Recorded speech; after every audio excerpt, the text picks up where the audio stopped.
welcome all of you. This is Kapil Misra and we are welcome to our channel Set to Success. Now today's lecture we are dealing with types of bonds, causal-Lewis structure and formal charges, how the bond order forms, how you can calculate the bond order and what is the limitations of octet rule. Thank you. Let's begin with the chemical bonding. The chemical bonding, we see there is a two types of bonds. What are the two types of those two types of bonds? If we see, one is strong bond and one is weak bond. Okay, so one is strong bond and one is weak bond. So what are the strong bonds? The strong bonds are ionic. Strong bonds are ionic. जो भी strong bonds होते हैं वो आयनिक हो सकते हैं, covalent हो सकते हैं, कोऑर्डिनेट हो सकते हैं और मेटालिक. आयनिक कौन से होंगे? जिसमें ट्रांसफर ऑफ इलेक्ट्रॉन होगा. This is form between the metals and non metals. Okay, this is form between metals and non metals.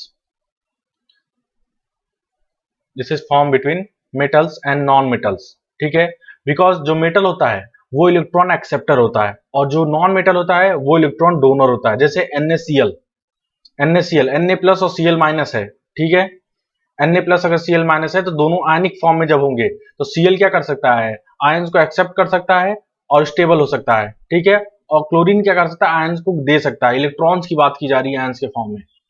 दूसरी चीज कोवेलेंट बॉन्डिंग. कोवेलेंट बॉन्डिंग को आपने देखा होगा कि ये किससे फॉर्म होता है? शेयर्ड पेयर ऑफ इलेक्ट्रॉन से. जब इक्वल शेयरिंग होती है बिटवीन द टू एटम्स, जब इक्वल शेयरिंग होगी दो एटम्स के बीच में, तो वहां पे कोवेलेंट बॉन्ड का फॉर्मेशन होता है.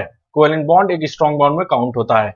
कोऑर्डिनेट बॉन्ड, जब भी कोई एक एटम के पास खाली ऑर्बिटल रहेगा, ठीक है, वैकेंट ऑर्बिटल रहेगा, जैसे यहां है बी के पास, जैसे किसी भी एटम के पास खाली ऑर्बिटल रहेगा as we can see on the B, and किसी एक एलिमेंट के साथ लोन पेयर होगा और वो अपना कंप्लीट ट्रांसफर करेगा अपने इलेक्ट्रॉन का दूसरे जो वैकेंट ऑर्बिटल है, दूसरे एटम के वैकेंट ऑर्बिटल में, तो वहां पे अनइक्वल शेयरिंग हो रही है क्योंकि यहाँ पे दोनों इक्वल शेयर नहीं कर रहे हैं. ठीक है, तो यहाँ पे हमारे पास जो बॉन्ड फॉर्म होता है एक तरह का कोऑर्डिनेट बॉन्ड है, लेकिन फॉर्म होता है, इसका नाम होता है कोऑर्डिनेट बॉन्ड. ठीक है, तो कोवेलेंट बॉन्ड होने के साथ साथ ये कोऑर्डिनेट बॉन्ड इसलिए कहलाता है क्योंकि इसमें जो शेयरिंग हो रही है वो अनइक्वल है. तो जब भी शेयरिंग अनइक्वल होगी कि किसी के वैकेंट ऑर्बिटल में कोई दूसरा एटम पूरी तरह इलेक्ट्रॉन ट्रांसफर कर रहा है, तो वहां पे हम एक इस तरीके के साइन से डिनोट करते हैं कि वो एक तरह का कोऑर्डिनेट बॉन्ड है. ठीक है, A to B, तो कोऑर्डिनेट बॉन्ड का फॉर्मेशन हो जाता है. ठीक है, नाउ नेक्स्ट टाइप का कौन सा बॉन्ड है? Metallic bond. ये किसके बीच में फॉर्म होता है? ये मेटल के आयन के बीच में फॉर्म होता है. ठीक है, तो ये मेटल्स के बीच में फॉर्म होगा. तो एक मेटल जिसके पास ऑलरेडी इलेक्ट्रॉन्स हैं वो दूसरे मेटल के साथ कंबाइन किस तरह से कर सकता है? ठीक है, मेटल्स अपने इलेक्ट्रॉन एक खाली स्पेस में भेज देते हैं. ठीक है, मेटल्स के इलेक्ट्रॉन किस में चले जाते हैं? एक खाली स्पेस में चले जाते हैं, जिसको हम क्या बोलते हैं? वॉइड बोलते हैं, इंटरस्टिशियल स्पेस बोलते हैं. ठीक है, आपने इसको सुना होगा सॉलिड स्टेट अगर आप पढ़े होंगे तो उसमें क्या होता है, ये जो इलेक्ट्रॉन्स होते हैं वो वाइड या फिर खाली स्पेस में चले जाते हैं, जिसकी वजह से क्या होता है, बाकी की जो सराउंडिंग स्पेस है वो जो वैकेंट हो जाती है, और वैकेंट होने की वजह से जो किसी दूसरे एलिमेंट का इलेक्ट्रॉन आके यहाँ पे पोजीशन ले सकता है. ठीक है, इस वैकेंट ऑर्बिटल या वैकेंट स्पेस में. ठीक है, तो इस वजह से क्या होता है, शेयरिंग हो सकती है. ये अपने इलेक्ट्रॉन उधर भेज सकता है और ये इधर के इलेक्ट्रॉन ले सकता है, एक्सेप्ट कर सकता है. ठीक है, तो जब खाली स्पेस रहेगा तभी शेयरिंग हो सकती है, जो कि यहाँ पे पॉसिबल हो जाता है जब ये वैकेंट में चले जाता है और इलेक्ट्रॉन. तो ठीक है, ये आपको समझ में आ गया. तो इस तरह के बॉन्डिंग को हम क्या बोलते हैं? मेटालिक बॉन्डिंग, जो कि किसके बीच में होती है? मेटल के बीच में मेटालिक बॉन्डिंग होगी. नाउ एक बात करते हैं वीक का क्या मतलब है और स्ट्रॉन्ग का क्या मतलब है? स्ट्रॉन्ग बॉन्ड्स वो होते हैं जिनकी जो डेल्टा एच की जो वैल्यू होती है वो बहुत ही ज्यादा होती है. ठीक है, बहुत ज्यादा होती है. इन्हें ब्रेक करने में बहुत ही ज्यादा हीट लगानी पड़ती है. ठीक है, बॉन्ड को ब्रेक करने में बहुत ही ज्यादा हीट लगानी पड़ती है. और वीक बॉन्ड्स क्या होते हैं? जिनका डेल्टा एच बहुत ही कम होता है, जिनको कम हीट में ही क्या होता है, उनका बॉन्ड ब्रेक हो जाता है. ठीक है, अब इसमें हाइड्रोजन बॉन्डिंग बहुत ही फेमस है. हाइड्रोजन बॉन्डिंग को अभी डिटेल में भी पढ़ना है इस चैप्टर में. तो हाइड्रोजन बॉन्डिंग जो है वो कब फॉर्मेशन होता है? जब भी हाइड्रोजन के साथ फोन एटम्स जुड़े होंगे। ठीक है, फोन एटम्स कौन से होते हैं? हाइड्रोजन, हाइड्रोजन के साथ जब भी फ्लोरीन, ऑक्सीजन या फिर नियॉन, इन तीनों में से नाइट्रोजन, इन तीनों में से कोई भी एटम्स जब भी हाइड्रोजन के साथ डायरेक्टली लिंक होंगे तो वहां पे क्या कर सकते हैं, हम ये बोल सकते हैं कि यहाँ हाइड्रोजन बॉन्डिंग शो हो सकती है। ठीक है, ये चीज याद रखें हाइड्रोजन बॉन्डिंग में। फिलहाल और भी टाइप्स के हाइड्रोजन बॉन्डिंग अभी देखने हमें कि इंट्रा स्पेसिफिक कौन से हाइड्रोजन बॉन्डिंग होते हैं। आगे देखें वंडरवाल फोर्स, तो वंडरवाल फोर्स को डिस्कस करेंगे स्टेट्स ऑफ मैटर में, जो कि फर्दर है। ठीक है, ये भी एक तरह का वीक वीक बॉन्ड होता है।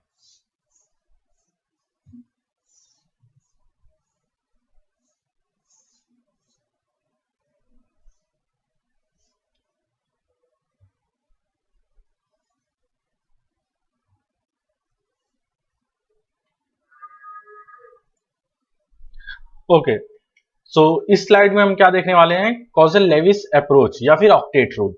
तो कॉजल लेविस अप्रोच ये था कि ये based on inertness of gas, इसके तीन नए फीचर्स हैं या फिर तीन ही फीचर्स हैं कॉजल लेविस स्ट्रक्चर के, जो आपको एनसीईआरटी और जो आपको इस स्लाइड में याद रखनी है।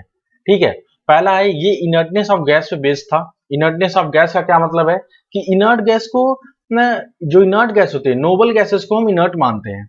ठीक है, ऐसा क्यों करते हैं? क्योंकि उनकी जो आउटर मोस्ट इलेक्ट्रॉन है, क्योंकि जो उनके आउटर मोस्ट इलेक्ट्रॉन है, ठीक है, आउटर मोस्ट वैलेंस सेल जो है उनका, उनके अंदर 8 इलेक्ट्रॉन्स है। कितने इलेक्ट्रॉन्स? 8 इलेक्ट्रॉन्स है। ठीक है, in its outer most cell. तो वो फुलफिल के कंडीशन में है। किस कंडीशन में? फुलफिल के कंडीशन में है। तो 8 इलेक्ट्रॉन होने की वजह से वैकेंट सेल में या फिर जो उनका सबसे आउटर मोस्ट ऑर्बिटल है उसमें क्या होता है, फुलफिल की कंडीशन आ जाती है। तो जब फुलफिल है, कोई इलेक्ट्रॉन ना तो आ सकता है ना तो वो अपनी स्टेबिलिटी लूज करेंगे इलेक्ट्रॉन देके। तो इस वजह से वो क्या करते हैं, किसी से रिएक्ट नहीं करते। तो इसका इनर्टनेस का मतलब क्या है? इनर्टनेस का मतलब है कि नो रिएक्शन,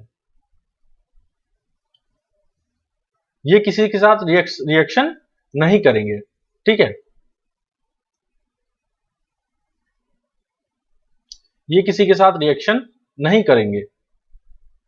इनर्ट का मतलब क्या होता है कि नो रिएक्शन, तो कोई भी रिएक्शन इनके साथ पॉसिबल नहीं है।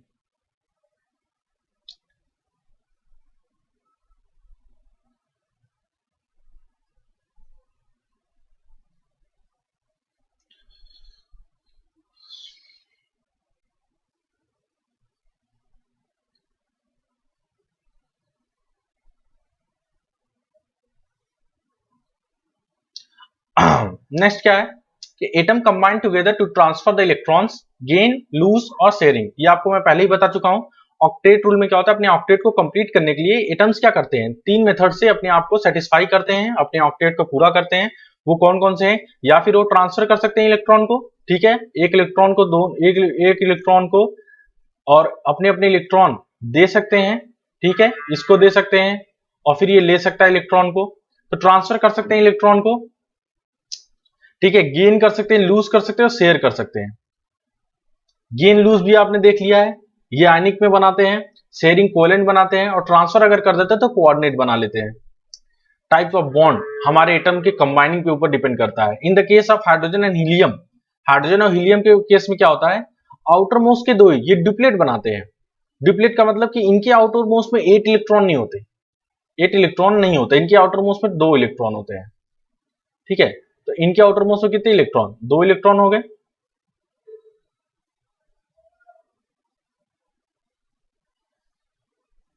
ठीक है, तो ये एक तरह का क्या है कि हाइड्रोजन हीलियम का स्पेशल केस है जिसके अंदर आउटर मोस्ट में सिर्फ 2 ही इलेक्ट्रॉन होते हैं। तो इनकी जो ऑक्टेट है वो ड्यूप्लेट पे ही कंप्लीट हो जाती है। ठीक है, ये आपको याद रखना है, हाइड्रोजन हीलियम का केस स्पेशल है। लेविस सिंबल क्या होते हैं? जितने भी हमारे वैकेंट ऑर्बिटल में या फिर आउटर मोस्ट ऑर्बिटल में जितने इलेक्ट्रॉन होते हैं उनको हम डॉट के फॉर्म में जब रिप्रेजेंट करते हैं तो हम लेविस सिंबल्स को उससे बोलते हैं, लेविस सिंबल। लेविस सिंबल क्या है? जैसे लिथियम में 1s2 और 2s1, ये लिथियम कितने पे आता है? एटॉमिक नंबर 3 पे आता है। तो 1s2 हो गया कंप्लीटली फील्ड, और 2s1 में एक एक इलेक्ट्रॉन है, तो आउटर मोस्ट में क्या हुआ? 2s। तो 2s का इलेक्ट्रॉन काउंट होगा, एक ही इलेक्ट्रॉन है, तो हम लिथियम पे एक डॉट बना देते हैं। ठीक है, यहां पे। अब इसी तरह बेरिलियम में देखेंगे तो बेरिलियम में 2s2 हो जाएगा। बेरिलियम क्या होता है? 4 नंबर पे आता है, तो 2s2 एक और इलेक्ट्रॉन बढ़ेगा, तो हम इसमें 2 सिंबल बना दिए। इसी तरह बोरॉन में 3 सिंबल हो जाते हैं, कार्बन में 4 सिंबल हो जाते हैं। कार्बन का केस और नाइट्रोजन का केस आपको याद रखना है, क्योंकि ये 2 केस हमेशा पूछा जाता है। उसके बाद ऑक्सीजन का है, तो ऑक्सीजन में भी 6 होते हैं, आपको याद रखना है। फ्लोरीन में 7 होंगे, आप आउटर मोस्ट गिनिए, 2s2 जो कि 2 हो गया, और 2s5 2p5, ठीक है, 2p5 हो गया, कितना 2p5 हो गया कितना, तो मिला के कितना हुआ 7 हो गया। और नियॉन जो कि एक नोबल गैस है, इसका कॉन्फ़िगरेशन कितना होना चाहिए, इसका कॉन्फ़िगरेशन 8 होना ही चाहिए। 8 इलेक्ट्रॉन देखो है, 6 यहां पे है और 2 यहां पे है, तो टोटल 8 इलेक्ट्रॉन, इसका डुप्लेट कंप्लीट है या इसका ऑक्टेट कंप्लीट है, ये इनर्ट है।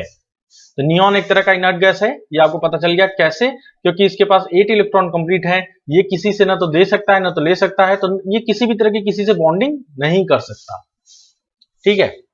तो आपको पता हो गया लेविस सिंबल कैसे होते हैं, नोबल गैस इनर्ट क्यों कहा गया, एटम कंबाइन किस तरह करते हैं, और हाइड्रोजन हीलियम डिप्लेट होते हैं। इतनी सारी चीजें आपको पता चल गई। लेविस सिंबल की फॉर्मेशन होते हैं, लेविस सिंबल को किस तरह रिप्रेजेंट किया जाता है, आउटर मोस्ट इलेक्ट्रॉन के थ्रू रिप्रेजेंट किया जाता है, उसको डॉट के फॉर्म में दिखा के, ठीक है। और कार्बन, नाइट्रोजन और ऑक्सीजन की चीजें आपको याद रखनी है। नेक्स्ट हम बात करें NaCl फॉर्मेशन, किस तरह NaCl का फॉर्मेशन होता है, ठीक है। अगर NaCl एटम के फॉर्म में देखें तो 2s1 2p6 और 3s1 है। इसको स्टेबल होने के लिए, नोबल गैस कॉन्फ़िगरेशन में आने के लिए और Cl को नोबल गैस कॉन्फ़िगरेशन में आने के लिए अगर हम देखें तो Na+ अगर बना ले तो ये नियॉन के कंडीशन में आ जाती है, ठीक है। Na+ अगर बना ले तो नियॉन के कंडीशन में आ जाती है, जैसे 2s1 2p6 है, तो एक इलेक्ट्रॉन अगर ये Cl को दे दे तो यहां पे जो देखिए आप 3p5 है, 3p5 है, इसको मुझे हाईलाइट करने दीजिए। यहां पे अगर आप देखें तो 3p5 है, 3p5 मतलब 3p6 क्या है, पूरी तरह फुलफिल है और स्टेबल हो जाएगा। तो उसके लिए एक इलेक्ट्रॉन जो कि ये है, ये अगर हमें यहां मिल जाए, ठीक है, तो क्या होगा, इससे हमारा Cl जो है वो एक नोबल गैस कॉन्फ़िगरेशन ऑर्गन में आ जाएगा, ऑर्गन में आ जाएगा। और जो Na है वो किस में हो जाएगा, नियॉन में आ जाएगा, 10 में आ जाएगा, ठीक है। तो यही दोनों का स्ट्रेटेजी है कि हम दोनों क्या होंगे, नोबल गैस कॉन्फ़िगरेशन के पास जाएंगे, ठीक है। हमें अगर हमारे पीछे है तो हम लूज करेंगे, हमसे आगे है तो हम गेन करेंगे, ताकि हम उसके कन्फ्यूजन में आ सके। तो यहाँ पे आर्गन को लेने के लिए ये एक लेगा तो एर्गॉन के कंडीशन में आ जाएगा, नोबल गैस के कंडीशन में, और ये स्टेबल हो जाएगा। तो यही स्टेबिलिटी के लिए NaCl फॉर्मेशन हो रहा है। आप देखोगे यहाँ NaCl फुल फॉर्म में है, तो 2s2 2p6 3s1 है, 3s1 में एक इलेक्ट्रॉन ज्यादा है, अगर ये इलेक्ट्रॉन इधर Cl को दे देता है तो फिर ये नियॉन के कंडीशन में आ जाएगा। इसी तरह Cl का फॉर्मेशन देख लेते हैं। Cl के केस में दोनों के पास कितना होगा, 7 इलेक्ट्रॉन, जैसा कि यहाँ पे हम फ्लोरीन को देख रहे हैं, तो इनके पास भी 7 इलेक्ट्रॉन्स हैं। अगर ये अपने एक इलेक्ट्रॉन दे के बॉन्डिंग कर लेते हैं तो ये 2 इलेक्ट्रॉन काउंट होगा, एक बॉन्ड में 2 इलेक्ट्रॉन, दोनों ही अपने अपने में काउंट करेंगे, तो 2 2 2 2 6 2 8, मतलब दोनों का ही क्या इलेक्ट्रॉनिक कन्फ्यूजन सेटिस्फाई हो जाता है, इसलिए Cl का फॉर्मेशन हो जाता है। तो Cl का फॉर्मेशन होने के लिए क्या है कि दोनों ही एक एक इलेक्ट्रॉन अपना अपना शेयर करके आर्गन की कंडीशन में आ जाते हैं नोबल गैस में, तो इस वजह से क्या एक स्टेबल मॉलिक्यूल फॉर्मेशन हो जाता है। तो स्टेबल मॉलिक्यूल के लिए आपको हमेशा याद रखना होगा कि नोबल गैस कन्फ्यूजन के पास होना चाहिए, ठीक है, स्टेबल मॉलिक्यूल के लिए।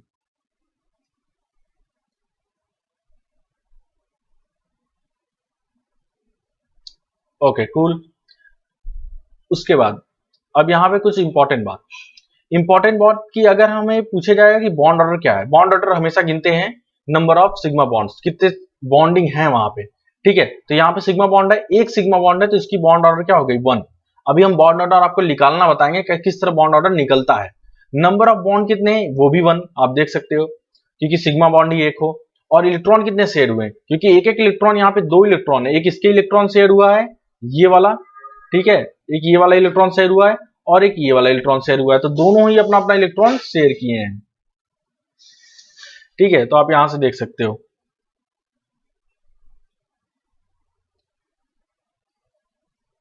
नेक्स्ट अगर हम फॉर्मेशन बात करें तो Na2 फॉर्मेशन, ठीक है। तो Na2 फॉर्मेशन में अगर हम देखें तो एक नाइट्रोजन के पास कितने हैं, आउटर मोस्ट में 5 है, ठीक है। नाइट्रोजन के पास कितने हैं, अब देखो यहाँ पे मैं आपको इसको समझाता हूं, ठीक है। N2 का कंडीशन थोड़ा है और इसको समझाने लायक, तो मैं समझा देता हूं। देखिए जैसे N है और यहां भी N है, ठीक है। तो अगर एन एन है तो एक्वायर्ड में अगर हम देखेंगे तो इसके पास भी कितने हैं, 5 इलेक्ट्रॉन, इसके पास भी कितने हैं, 5 इलेक्ट्रॉन। ठीक है, टोटल कितने हो गए, 10 इलेक्ट्रॉन्स। क्या 10 इलेक्ट्रॉन किसी इलेक्ट्रॉनिक किसी ऐसे नोबल गैस का फीचर है? नहीं। अगर हम बताएं इसके पास होने कितने चाहिए थे, ठीक है, नोबल गैस में कितने होने चाहिए थे इसके पास, तो नोबल गैस में अगर हम देखें तो इसके पास होने चाहिए थे 8 और इसके पास भी होने चाहिए थे 8। टोटल कितने होने चाहिए थे इसके पास, 16 इलेक्ट्रॉन्स। तो ये कितने इलेक्ट्रॉन नहीं बना पा रहा है, ये नहीं बना पा रहा है हमारे पास 6 इलेक्ट्रॉन। 6 इलेक्ट्रॉन में बॉन्ड कितने बनेंगे, वो बनेंगे 3 बॉन्ड्स, तो 3 बॉन्ड बनेंगे। ठीक है, तो आपको पता चल गया 3 बॉन्ड का मतलब बॉन्ड ऑर्डर कितना हुआ, 3 बॉन्ड ऑर्डर हो गया। बॉन्ड ऑर्डर कितना हुआ, 3 हो गया। तो यहां पे आप देखोगे बॉन्ड ऑर्डर 3 हुआ और नंबर ऑफ बॉन्ड्स कितने हैं, क्योंकि जो नंबर ऑफ बॉन्ड्स बन रहे हैं वो कितने हैं, यहाँ पे 3 बॉन्ड बन रहे हैं, सॉरी यहाँ पे 3 बॉन्ड बन रहे हैं। आप देखोगे नंबर ऑफ बॉन्ड अगर बात करें तो सिग्मा बन रहा है प्लस पाई बन रहा है। ठीक है, और बॉन्ड ऑर्डर देखेंगे तो 3, क्योंकि 3 बॉन्ड बन रहा है। आप बॉन्ड को गिनोगे बॉन्ड ऑर्डर में 3 है, लेकिन 2 टाइप के बॉन्ड बन रहे हैं, टाइप्स ऑफ बॉन्ड अगर पूछा जाए तो सिग्मा और पाई, और इलेक्ट्रॉन जो शेयर हो रहे हैं वो 6 इलेक्ट्रॉन शेयर हो रहे हैं। ठीक है, तो ये बातें थी, यहाँ पे आपको होप समझ में आ गया होगा कि किस तरह से हम पता कर सकते हैं कि दो एलिमेंट के बीच बॉन्ड कौन सा बनेगा। ठीक है, या कि फिर कितने बॉन्ड बनेंगे, तो कितने बॉन्ड बनेंगे उसे पता चल जाएगा। एक हमेशा सिग्मा बनता है, उसके बाद वाले जितने बनते हैं वो सारे पाई बॉन्ड बनते हैं। ठीक है, तो बॉन्ड ऑर्डर आपको पता चल गया, 3 बॉन्ड ऑर्डर कैसे निकलता है।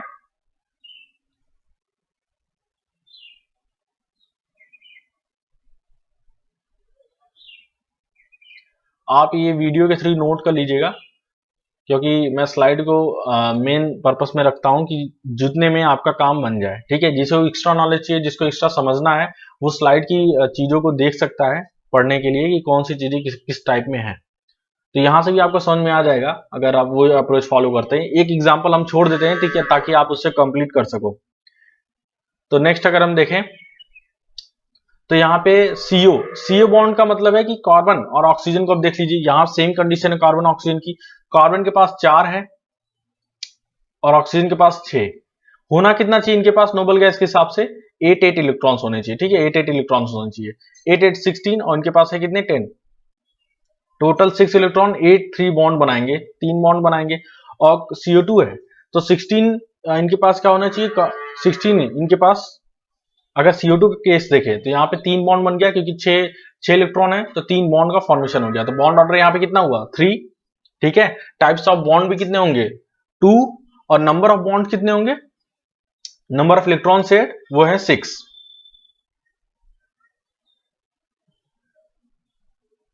CO2 है, CO2 कंडीशन देखिए, C, ठीक है, O। अब CO कंडीशन में क्या होगा कि इसके पास आउटर मोस्ट में कितने हैं, 4, इसके पास आउटर मोस्ट में है 6, इसके पास आउटर मोस्ट में है 6, तो टोटल मिला के 6 12 एंड 4 16 इलेक्ट्रॉन्स। ठीक है, और नोबल गैस के हिसाब से कितने होने चाहिए, 8 8 और 8, ये कितने हुआ, 24 इलेक्ट्रॉन्स। 24 इलेक्ट्रॉन्स, कितने का डिफरेंस है, कितने का डिफरेंस है, 8 इलेक्ट्रॉन का डिफरेंस है इन दोनों में। अगर डिफरेंस का मतलब है सिंपली सब्ट्रैक्ट कर दो तो पता चल जाएगा। तो कितने का डिफरेंस है, 8 इलेक्ट्रॉन का डिफरेंस है। ठीक है, अब इस 8 इलेक्ट्रॉन से 4 बॉन्ड बन सकते हैं।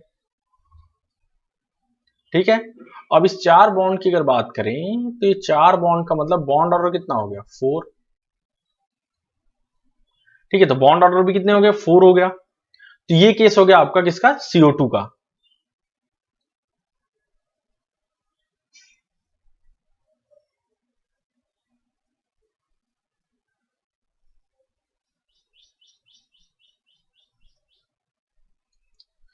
Okay, done.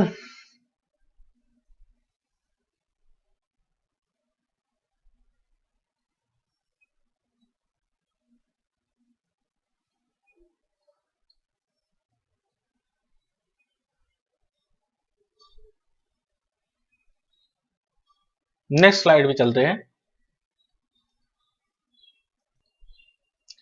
तो इस स्लाइड में हम बात करेंगे लिमिटेशंस ऑफ ऑक्टेट रूल। ठीक है, कितने लिमिटेशन है ऑक्टेट रूल की? पहला लिमिटेशन है hyper valent atom. Hyper valent atom वो एटम्स होते हैं जिनके पास ऑक्टेट से ज्यादा इलेक्ट्रॉन हो। ऑक्टेट से ज्यादा का मतलब क्या है कि ऑक्टेट के लिए 8 इलेक्ट्रॉन चाहिए, इनके पास मोर देन 8 इलेक्ट्रॉन्स होते हैं। तो आप यहां देखोगे कि more than 8 electron in the valence cell, तो उन्हें हम बोलेंगे हाइपर वैलेंट एटम। तो those atoms which having 8 more than 8 electron in the valence cell, तो उन्हें बोलेंगे कि हाइपर वैलेंट एटम है। जैसे PCl5, PCl5 की अगर हम जो बॉन्डिंग देखें PCl5 की, तो PCl, ठीक है, Cl Cl Cl, तो PCl5 जो है, ठीक है, तो PCl5 में जो उसकी बॉन्डिंग होती है वो पांच पांच उसका साथ बॉन्डिंग करता है वो, ठीक है, तो 5 के साथ वो बॉन्डिंग कर सकता है PCl5।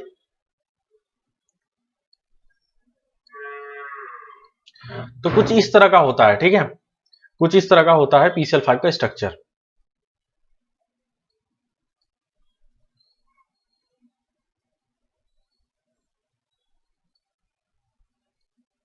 तो कुछ इस तरह का स्ट्रक्चर होता है PCl5 का, ठीक है। तो आप देखोगे कि कितने इलेक्ट्रॉन, यहां पे कितने इलेक्ट्रॉन हो रहे हैं, टोटल कितने इलेक्ट्रॉन हो रहे हैं, दो इसके, ठीक है, दो इसके हो गए, दो इसके, अब इसको कलर चेंज करता हूं मैं, ठीक है, तो दो इसके हो गए, दो इसके हो गए, दो इसके हो गए, दो इसके हो गए और दो इसके हो गए। टोटल कितने इलेक्ट्रॉन्स हो गए, ठीक है, total two two two two two, total हो गए हमारे पास 10 इलेक्ट्रॉन्स, ठीक है। अब अगर सेम देखें SF6, तो SF6 के पास कितने इलेक्ट्रॉन हो जाएंगे, 12 इलेक्ट्रॉन, ठीक है, SF6 के पास, क्योंकि ये 6 बॉन्ड बना रहा है सिग्मा बॉन्ड, तो एक बॉन्ड में 2 इलेक्ट्रॉन काउंट होंगे, ठीक है।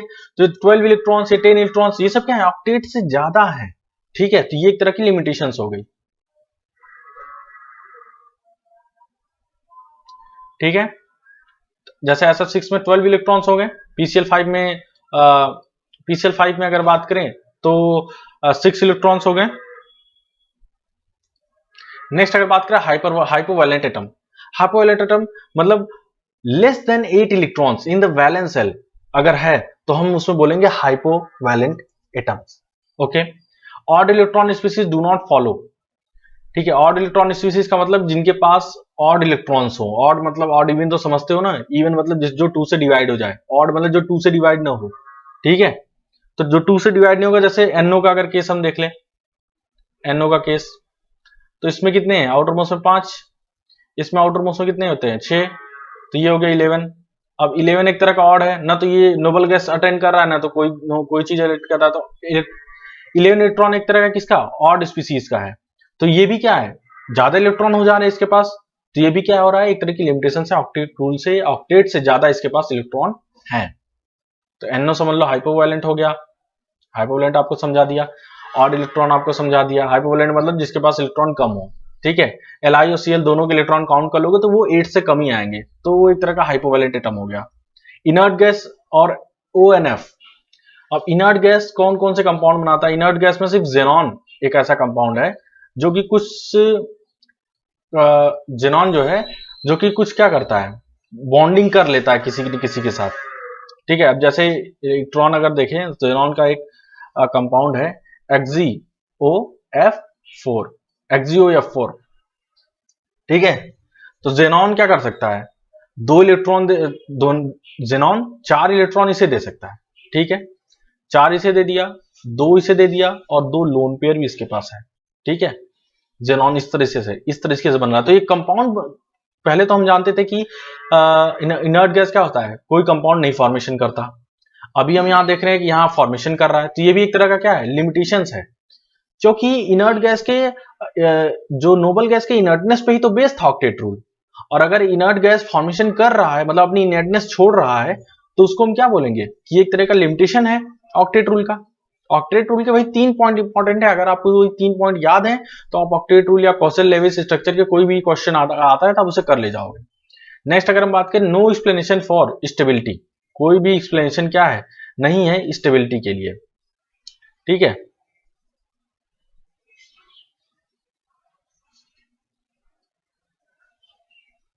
तो स्टेबिलिटी के लिए कोई एक्सप्लेनेशन नहीं दिया, जो कि आगे हमें समझाना है, ये सब चीज थ्योरी आगे में पढ़नी है। No explanation for shape and molecule, ये विस्पर थ्योरी के बारे में या फिर आगे चीजों के बारे में इसको कोई नॉलेज नहीं थी, ठीक है, कि कुछ इस तरीके का भी होता है। और स्टेबिलिटी के लिए हमें एक particular direction, particular shape, size ऐसा कुछ चाहिए होता है, ये भी ऑक्टेट रूल में कुछ भी नहीं बताया गया था, ठीक है। तो ये सारी लिमिटेशंस हैं, 5-6 लिमिटेशंस हैं, आप उसको याद रखिए। नेक्स्ट एक क्वेश्चन है, लास्ट में क्वेश्चन, आप इसका आंसर कमेंट में दे सकते हो, पहले पॉज करके वीडियो को, उसके बाद मैं इसको बता देता हूं क्वेश्चन को। तो no exceptions of octet rule, इसका नो कोई एक्सेप्शन नहीं है ऑक्टेट रूल का, इसका क्या मतलब होता है, कोई एक्सेप्शन नहीं है ऑक्टेट रूल का। इनमें से कौन सा एक्सेप्शन नहीं है ऑक्टेट रूल का? ऑक्टेट रूल का एक्सेप्शन वही नहीं होगा जिसके पास 8 इलेक्ट्रॉन कंप्लीट होंगे, ठीक है। तो 8 इलेक्ट्रॉन कंप्लीट होंगे, उसमें से कौन सा नहीं होगा?